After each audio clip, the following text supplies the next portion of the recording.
While conflict has ended and all traitors have been defeated, the Western Command Center have refused to reintegrate if MacArthur doesn't step down and honors democracy. Luckily for them and the US as a whole, MacArthur did decide to fulfill his promise and agreed to the VCC's demand. So they reintegrated and America was once again united with the Civil War officially over. But this war has left us in ruins, and with much of the population still loyal to the traitors, an election can't be held immediately. Instead, martial law was declared, with MacArthur still under control to root out radicalism and stabilize our situation. Our intelligence service was immediately sent out to identify and capture the agitators from both the syndicalists and the populist movements. To keep our officers loyal, as most are now out of jobs, we encouraged them to pursue higher education in universities. And that was almost all we had to do, with resistance towards our martial law shrinking everywhere except in the Pacific states. Our nation has been rehabilitated. The only question left is what to do with the traitors.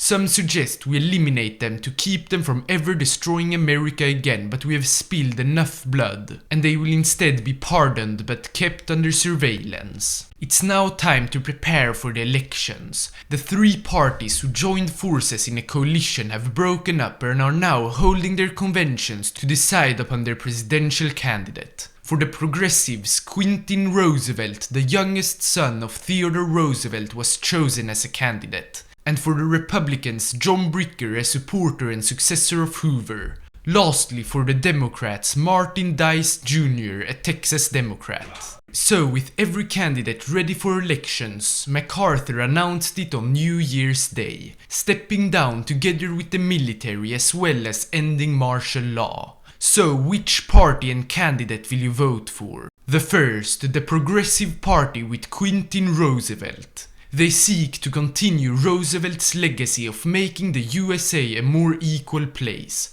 Through taxation of the wealthy, they'll fund new public works, support farmers, and strengthen education. And to keep former syndicalist workers happy, fair labor standards and social security will be implemented.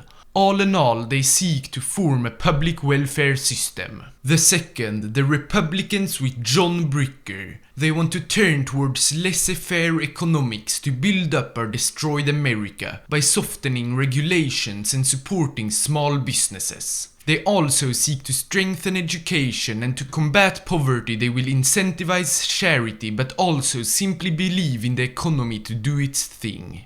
The third, the Democrats and Martin Dice Jr. He's the successor of Garner, if you remember him from the Garner-Wagner bill. So he has the same economic policies of supporting businesses but still granting control to the government, unlike the Republicans. Just like the others, they want to strengthen education. Finally, their social policies are traditional as they support family and social conservatism in media. But don't go vote just yet, since today's video has 2 votes, the second regarding our foreign policy. Before MacArthur stepped down, he also demanded Alaska and New England to be returned back to us. And surprisingly, New England accepted our proposal and gladly united with us. Canada did also return Alaska to restore relations between our nations. We will have to remember this kindness from the Entente as we choose our foreign policy. But first, context on what has happened around the world. The main thing is that the Second World War has begun with the Entente and the Reichspakt against the Third International, Moscow Accords and the Co-Prosperity Sphere.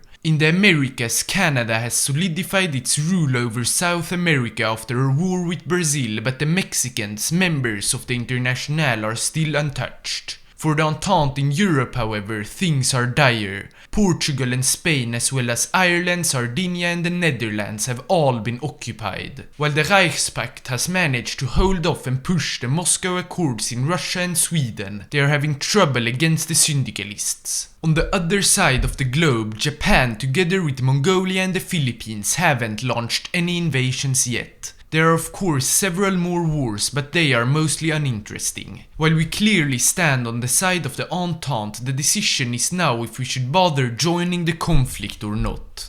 The first, too many Americans have already died, and with our country still in ruins, we must stay outside of any foreign conflict. By isolating ourselves and looking inwards, we will be able to focus more on our industry and make the lives of our citizens better. We will also try to keep our army as small as possible and only invest what is necessary into our navy to keep our lands free from invaders. The second, we will keep out of the global war for now and instead form an anti-imperial league, as well as reforming the Monroe Doctrine, strengthening our relations with our southern friends. But anti-imperialism needs some action, so we will support the Entente with weapons and embargo Japan. The third, we must intervene and join the Entente, helping them in their anti-syndicalist crusade not only with our own forces but also investments. We will invest heavily into our army and navy so that we can fight both against the Japanese and the syndicalists, all with the goal of spreading freedom throughout the globe.